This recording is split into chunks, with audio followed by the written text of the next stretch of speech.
जय श्री राम दोस्तों।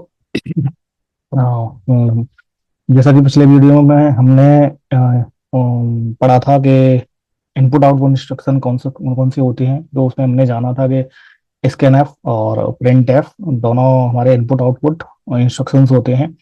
Scanf input instruction होता है और प्रिंट एफ आउटपुट इंस्ट्रक्शन होता है। तो दोनों को डिटेल में हमें जानना है, तो सबसे पहले हम शुरुआत करते हैं प्रिंट ऐप से। उससे भी पहले हम को ये जानना होगा कि हम सी की जो एनवायरनमेंट है, सी के कंपाइलर है, उसको सेटअप कैसे करें। ठीक है। तो उसके लिए सबसे अच्छा तरीका है, आप अपने ब्राउजर में जाइए और वहां सर्च कीजिए डेव सी प्लस प्लस।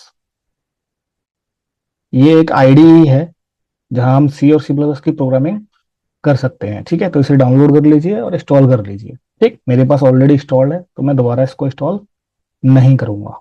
ठीक है, तो आइए चलते हैं डेव सी प्लस प्लस में।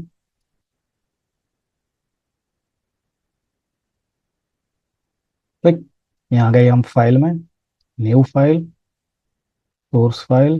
ठीक है, और अब ये आ गया हमारा आईडी का जो एनवायरनमेंट है वो। ठीक है, यानी कि अब यहाँ पे हम अपना प्रोग्राम टाइप कर सकते हैं, कंपाइल कर सकते हैं और उसको रन करा सकते हैं। तो उसके लिए सबसे पहले हमें क्या करना होगा, सबसे पहले हमें देखो एक प्रोग्राम बनाना है, पहला हमें सी का सबसे पहला प्रोग्राम। ठीक है, तो उसके लिए क्या करते हैं, हम एक कमेंट लिख देते हैं ऊपर। क्या लिख देते हैं, first C programme,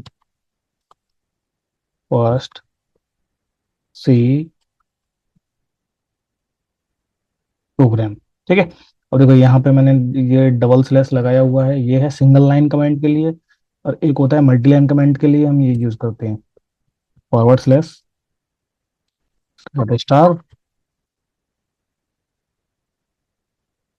then star and forward slash. ये मल्टी लाइन कमेंट होता है।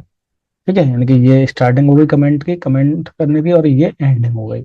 मल्टी लाइन कमेंट होता है, और वो जो मैंने लगाया था अभी डबल फॉरवर्ड स्लैश, वो सिंगल लाइन कमेंट होता है। ठीक है, यानी कि एक ही लाइन को आपको आपको अगर कमेंट बनाना हो तो वो सिंगल लाइन कमेंट के लिए, और अगर मल्टीपल लाइन को कमेंट में कन्वर्ट करना हो तो slash forward slash star then last में जाके स्टार और फॉरवर्ड स्लैश। ठीक है, तो पहला सी प्रोग्राम है ये हमारा।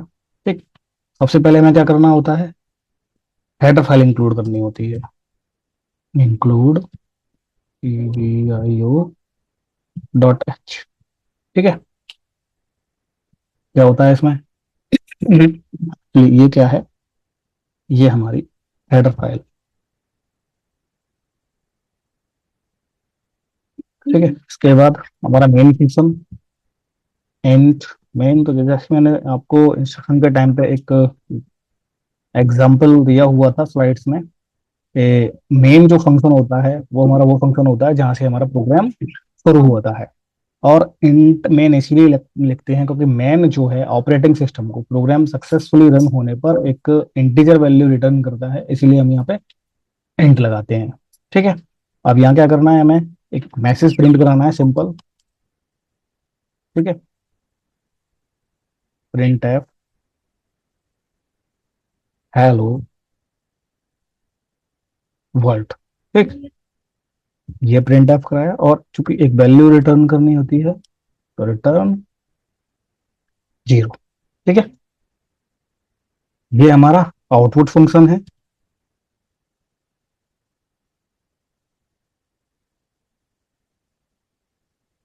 ठीक है, ये हमारा आउटपुट फंक्शन है। ठीक, इसका काम होगा कि ये जो हमने बीच में स्ट्रिंग दी हुई है, डबल कोड के अंदर जो स्ट्रिंग दी हुई है, इस स्ट्रिंग को स्क्रीन पे प्रिंट कराना। ठीक है, अब मैंने आपको इसके जो है 2 से 3 फॉर्मेट बताए थे प्रिंट एफ के, कि हम अ, केवल स्ट्रिंग प्रिंट करानी हो तब क्या करेंगे, वेरिएबल की वैल्यू प्रिंट करानी हो या कांस्टेंट की वैल्यू प्रिंट करानी हो तब प्रिंट एफ कैसे यूज होगा, और स्ट्रिंग के साथ अगर वेरिएबल की वैल्यू प्रिंट करानी है तब कैसे यूज होगा। तो हम तीनों ही वेरिएंट इसके इस प्रोग्राम में देखेंगे। ठीक है, तो ये हमारा प्रोग्राम तैयार है हेलो वर्ल्ड प्रिंट करने के लिए। अब क्या करना है, इसको कंपाइल कराना है। कंपाइल कराने के लिए सबसे पहले यहाँ जाएंगे एग्जीक्यूट कंपाइल। ठीक है, कंपाइल कराने से पहले ये क्या करना है, हमें इसको सेव करना है। ठीक है, तो मैंने ये फर्स्ट डॉट यहाँ से सी ले लो, सी के नाम से सेव कर दिया। ठीक है, ये करेगा पहले से एग्जिस्ट है, उसी पे ओवरराइड कर देते हैं। ठीक है, ये कर दिया। ठीक, ये कंपाइल हो गया। देखो कंपाइल में वार्निंग जीरो है, कोई एरर नहीं है। ठीक है, आउटपुट साइज कितने केबी का है, और कंपाइलेशन टाइम इसने 2.30 सेकेंड लिया। ठीक, ये कंपाइल हो गया। अब इसको रन कराते हैं। रन कराने के लिए कहाँ जाएंगे, वहीं एग्जीक्यूट और रन। ठीक है, ये आ गया। देखो, hello world process exerted after इतने सेकंड के बाद ये प्रोसेस एग्जिट हो गई और रिटर्न वैल्यू जीरो, यानी कि प्रोग्राम सक्सेसफुली रन हो गया हमारा। ठीक है, हम इसको डायरेक्टली कंपाइल और रन भी करा सकते हैं। देखो, कंपाइल कराने के लिए F9 की का यूज करेंगे, रन कराने के लिए F10 का यूज करेंगे, और दोनों एक साथ करना है, कंपाइल और रन तो F11 का यूज करेंगे। तो ये कीबोर्ड से भी हम करा सकते हैं, मेनू से एग्जीक्यूट कराने की बजाय।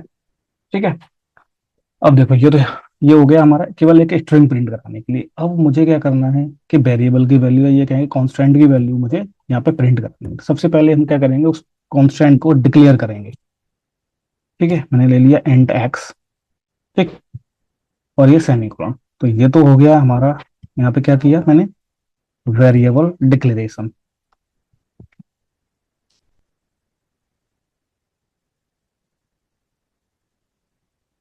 वेरिएबल डिक्लेरेशन हो गया। ठीक है, अब अगर मैं यहाँ इसको एक वैल्यू असाइन कर दूं, जैसे मान लो एक्स इक्वल टू 10 कर दिया मैंने, तो ये क्या हुआ यहाँ पे,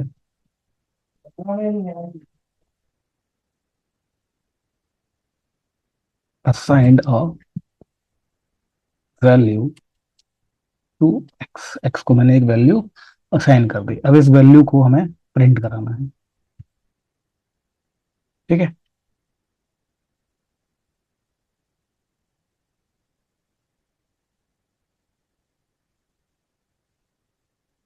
20 कॉमा। ठीक है, ये जो मेरा दूसरा वेरिएंट मैंने जो बताया था प्रिंट एफ का, वो है ये, जिसमें मैंने आपको बताया था कि अगर वेरिएबल की वैल्यू प्रिंट करानी है तो कैसे कराएंगे। तो उसके लिए फॉर्मेट स्ट्रिंग, यानी कि जो हमारा वेरिएबल है या कांस्टेंट है वो किस टाइप का है, तो यहाँ हमारा इंटीजर टाइप का है। ठीक है, और ये आ गया, ये हो गया हमारा वो वेरिएबल जिसकी वैल्यू हमें प्रिंट करा, डिस्प्ले करा।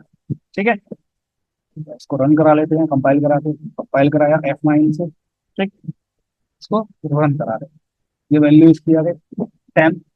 ठीक, लेकिन हमें ये नहीं पता ये वैल्यू किस चीज की है। ठीक है, क्योंकि हमने प्रोग्राम बनाया है इसलिए हमें तो पता है, हम क्योंकि प्रोग्राम के डिजाइनर हैं, इसीलिए हमें पता है कि ये 10 जो है वो एक्स की वैल्यू है। अदरवाइज यूजर को अगर ये डायरेक्टली रन करा दिया जाए प्रोग्राम, तो उसको नहीं पता ये 10 क्या है, किसकी वैल्यू, किस वेरिएबल की वैल्यू। तो हमें क्या करना होगा, उसका एक प्रॉम्प्ट को दिखाना होगा मैसेज के साथ। यहाँ हम लिखते हैं वैल्यू ऑफ एक्स, मैंने लिखा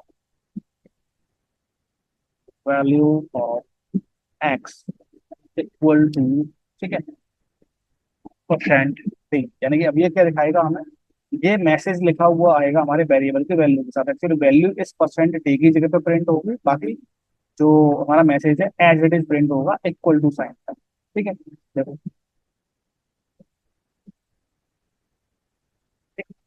value of X equal to 10, यानी कि अब हमें पता चल रहा है कि ये जो 10 है वो एक्स की वैल्यू।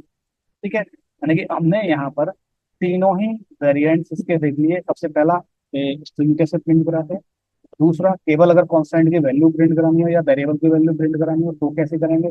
ठीक है, और तीसरा कि मैसेज के साथ या प्रॉम्प्ट के साथ वैल्यू किस तरीके से प्रिंट कराई जाएगी।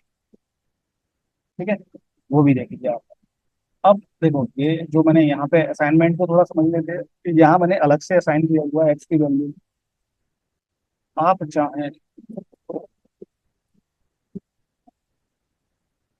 आप चाहें तो इस एक्स की वैल्यू को जहां हमने वेरिएबल को डिक्लेयर किया है वहीं पे असाइन कर सकते हैं, यहाँ भी असाइन कर सकते हैं। ठीक है, इसमें भी कोई परेशानी नहीं है, यहाँ भी हम असाइन कर सकते हैं, प्रोग्राम में कोई अंतर नहीं आएगा। ठीक है, ये हो गया। ठीक, अब देख लेते हैं कि इसमें अगर कोई एक्सप्रेशन हमें एग्जीक्यूट करानी हो तो किस तरीके से कराएंगे। जैसे मान लो मैंने एक्स इक्वल टू 10 कर दिया और एक और वेरिएबल ले लिया वाई इक्वल टू 20। ठीक। और मैंने एक और वेरिएबल ले लिया, सम। ठीक है। सम का मतलब है कि मैं इन दोनों वेरिएबल का, इन दोनों कॉन्स्टेंट्स का सम कराऊंगा और उनको प्रिंट करूंगा। ठीक है, डिस्प्ले कराऊंगा। सम इक्वल टू, मैंने लिखा एक्स प्लस वाई। ठीक है, ये मैंने यहाँ फॉर्मूला लगा दिया सम का।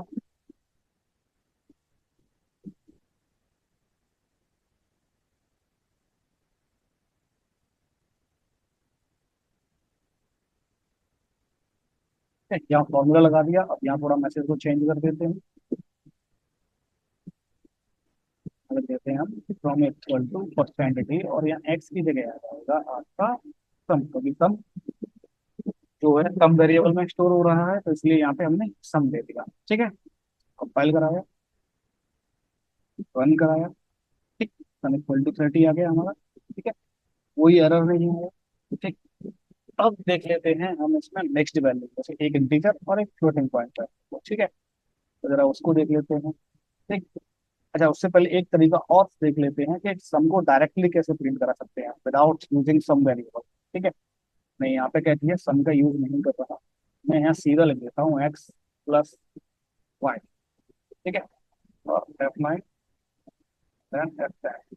ठीक है, सम आ गया। इस तरीके से भी हम सम करा सकते हैं। ठीक। अब चलते हैं हम आगे। मैं एक वेरिएबल और देता हूँ। ठीक है, इसको मैं फ्लोट कर देता हूँ, फ्लोट वाई। ठीक है, और मैं क्या करता हूँ, इस सम को अभी फिलहाल के लिए हटा देता हूँ। ठीक। अब जरा देखते हैं कि क्या रिजल्ट आएगा इसका। तो भाई एक इंटीजर है हमारा, एक फ्लोट है, और हम जो रिजल्ट है वो ले रहे हैं हम किसमें, इंटीजर में। ठीक है, तो देखते हैं।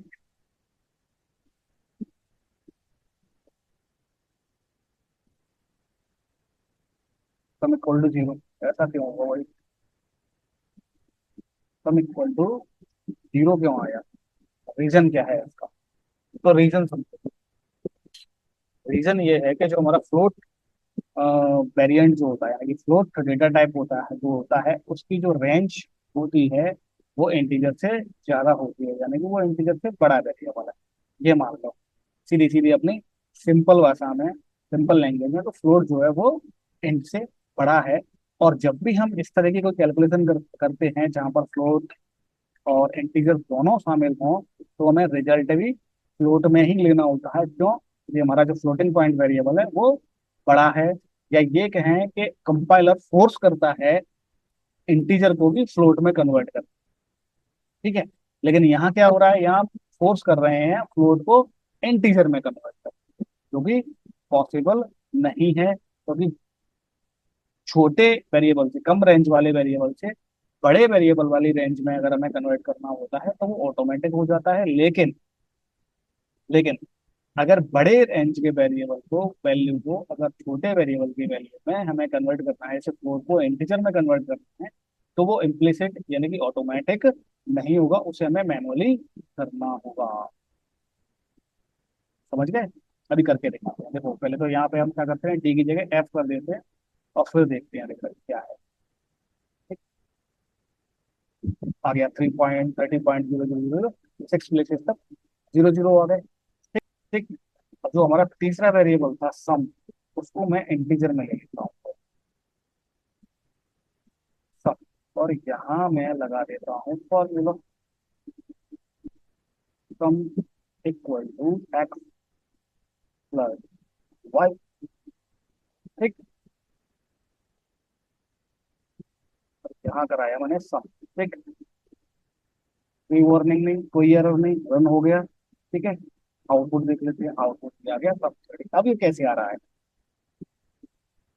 अब ये कैसे आ रहा है, जब हम डायरेक्टली यहाँ पे प्रिंट करा रहे थे तो क्या कर रहा था ये, कि एरर दे रहा था, या फिर हम जीरो में रिजल्ट में दे रहा था। ठीक है, तो लेकिन अब यहाँ पे हमने क्या किया कि एक्स प्लस वाई, एक्स हमारा इंटीजर है, फ्लोट, और जो वाई है वो फ्लोटिंग पॉइंट है। ठीक है, दोनों को हमने सम कराया, और एक सम नाम का वेरिएबल है जो कि इंटीजर टाइप का है, उसमें हमने स्टोर करा दिया। तो यहाँ पे क्या हुआ, ये फोर्स्ड कन्वर्जन हो गया। ठीक है, यानी कि अब क्या हो रहा है, कि यहाँ जो एक्स प्लस वाई की वैल्यू है उसको फोर्सली कन्वर्ट किया जा रहा है किसमें, इंटीजर में, क्योंकि वहां एक फ्लोटिंग पॉइंट वैल्यू है तो इनका रिजल्ट जो है फ्लोटिंग पॉइंट ही आएगा। ठीक। लेकिन अब यहाँ क्या हो रहा है कि हम एक्स प्लस वाई की वैल्यू को इसकी वैल्यू को हम फोर्सली कन्वर्ट कर रहे हैं इंटीजर में ताकि ये इसमें स्टोर हो सके। ठीक है, जो कि पॉसिबल है। हो गया सब, यानी कि जो हमारी वैल्यू है एक्स प्लस वाई की, रिजल्ट जो है जो फ्लोटिंग पॉइंट में आना चाहिए था वो इंटीजर में कन्वर्ट होकर सब में स्टोर हो गया और हमें रिजल्ट मिल रहा है। ठीक है, इस तरीके से हम इंटीजर और फ्लोट को भी हैंडल कर सकते हैं।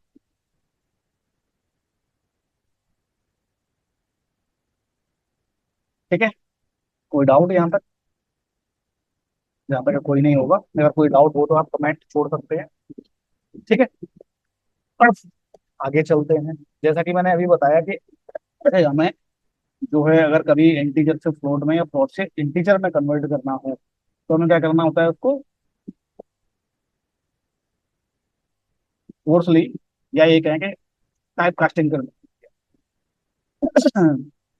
डाउनग्रेड करना होता है हमें फ्लोटिंग पॉइंट को इंटीजर में, तो वो उसको बोलते हैं हम टाइप कास्टिंग या टाइप कन्वर्जन, क्योंकि हम आगे आने वाले वीडियोस में देखेंगे कि हम इंटीजर से फ्लोट, फ्लोट को इंटीजर किस तरीके से कन्वर्ट कर सकते हैं। ठीक है, इंटीजर से फ्लोट तो ऑटोमेटिकली कन्वर्ट हो जाता है, उसमें कुछ नहीं करना होता, लेकिन जब हम बड़े से छोटे में कन्वर्ट करते हैं तब हमें करना होता है। जैसे इंटीजर से कैरेक्टर में कन्वर्ट करेंगे तो करना होगा।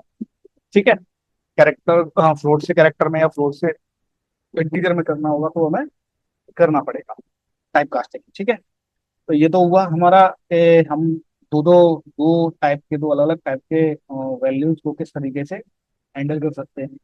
ठीक। अब हम देख लेते हैं जरा प्रिंट एफ और क्या क्या कर सकता है। तो देखो जरा, प्रिंट एफ का एक और मजेदार काम मैं बताऊं आपको। मैंने यहाँ लिखा प्रिंट एफ के अंदर, मैंने लिखा, ये सम हटा दिया मैंने, सम नहीं करा रहा है अब। ठीक है, अब मैंने यहाँ लिखा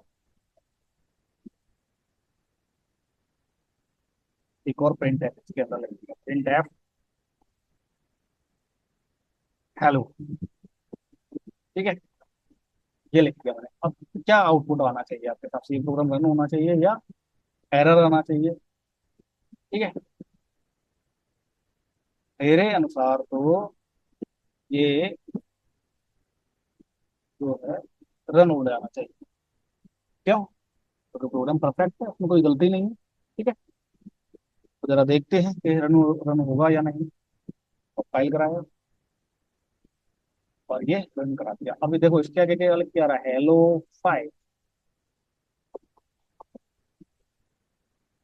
इसका क्या मतलब है, हेलो फाइव? हेलो फाइव का मतलब है, जरा देखो, हेलो में कैरेक्टर काउंट करो, एक, दो, तीन, चार और पांच। ठीक है, कितने कैरेक्टर है हेलो में? फाइव। तो ये क्या कर रहा है, ये हेलो तो प्रिंट कर ही रहा है, साथ में प्रिंट एफ क्या करता है कि जो कैरेक्टर स्क्रीन में प्रिंट होने होते हैं उनको काउंट भी करता है, या फिर ये कहें कि ये एक स्ट्रिंग की लेंथ भी काउंट करता है जो स्ट्रिंग जो दी जाती है एज ए पैरामीटर। ठीक है, तो हमने डबल कोड में हेलो दिया हुआ है, यानी कि पैरामीटर में हमने हेलो दिया हुआ है, हेलो में कितने, फाइव कैरेक्टर्स है। ठीक है, तो ये फाइव कैरेक्टर्स स्क्रीन पे साथ में प्रिंट करेगा, यानी कि पहले ये प्रिंट एफ एग्जीक्यूट होगा, उसके बाद परसेंट डी वाला काम किया जाएगा, यानी कि इसके में जो कैरेक्टर जो काउंट है, यानी कि जो कैरेक्टर डिस्प्ले होने हैं स्क्रीन पे, उनको दिखाया जाएगा कि कितने कैरेक्टर स्क्रीन पे डिस्प्ले होंगे। ठीक है, तो इसमें इसको चेंज कर दो, इसकी जगह हेलो वर्ल्ड लिख देते हो। ठीक, तब कितने आएंगे, 11। ठीक है, और वही 11 कैरेक्टर हैं हमारे हेलो वर्ल्ड।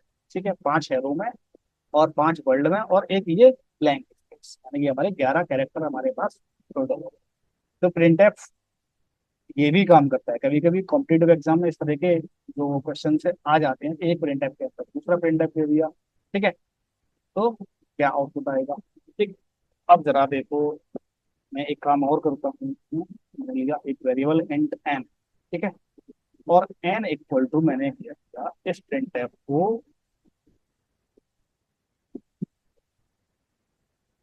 यहाँ से उठाकर इसे दे दिया और यहाँ प्रिंट करा दिया एन। ठीक है, अब क्या आएगा आउटपुट, अब भी आउटपुट सेम ही आएगा।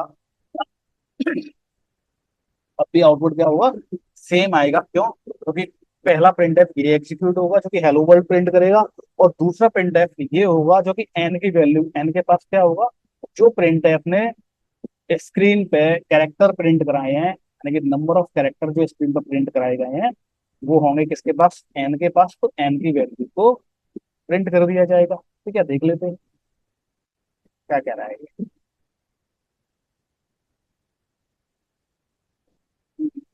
ये लगाना भूल गया मैं, सेमी कॉलन।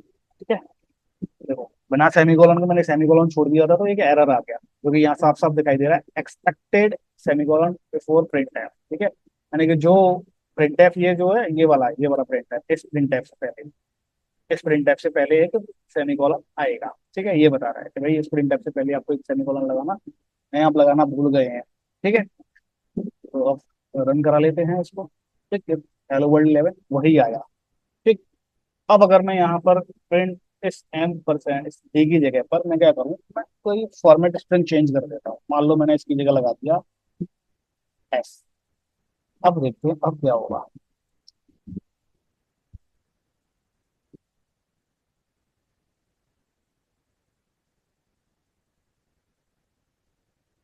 अब प्रोग्राम रन होगा या नहीं होगा। वैसे अभी के लिए इस चीज को छोड़ देते हैं हम, क्योंकि अभी आप लोगों को ये समझ में नहीं आएगा कि परसेंटेज काम किस तरीके से करता है। जब स्ट्रिंग पढ़ेंगे तब इस कंसेप्ट को हम जरूर पढ़ेंगे कि अगर ऐसा हम करें कि यहाँ पर परसेंटेज अगर एस लगाएं तो प्रोग्राम हमारा रन होगा या क्रैश होगा। ठीक है, क्या काम क्या होगा, तो ये हम आगे वाले आने वाले वीडियोस में देखेंगे। ठीक है, तो आज के लिए इतना ही। ठीक है, वो मैं इसलिए नहीं करा रहा क्योंकि अभी मैंने परसेंटेज आपको बताया नहीं अपने किसी भी वीडियोस में कि परसेंटेज किस तरीके से काम करता है, कहाँ यूज किया जाता है, स्ट्रिंग के साथ किस तरीके से यूज करते हैं उसको। तो इसलिए अभी समझ में आएगा भी नहीं ये। ठीक है, तो अननेसेसरी वीडियो को कंफ्यूजिंग बनाने से अच्छा है कि हम उसको एक अलग सेपरेट वीडियो में कवर करेंगे। ठीक है, तो आज के लिए इतना ही। अगर अच्छा लगा हो तो लाइक करें, शेयर करें, और चैनल को सब्सक्राइब भी करें, क्योंकि आप लोग देख तो रहे हैं वीडियोज को लेकिन सब्सक्राइब नहीं कर रहे हैं। ठीक है, तो थोड़ी सी कृपा करें, और अगर अच्छा लग रहा हो तो अपने दोस्तों के साथ भी शेयर करें। ठीक है, और इसी वीक में यानी कि या परसों कल या परसों में मैं एक एमसीक्यूज लेके आऊंगा। मैं लगभग लगभग 20 के लगभग हम ऐसे क्वेश्चंस करेंगे जो टोटली लॉजिक बेस्ड होंगे। ठीक है, मेमोरी बेस्ड उसमें कुछ भी नहीं होगा, टोटली लॉजिक बेस्ड होंगे और कंसेप्ट बेस्ड होंगे। ठीक है, तो आज के लिए इतना ही। जय श्री राम।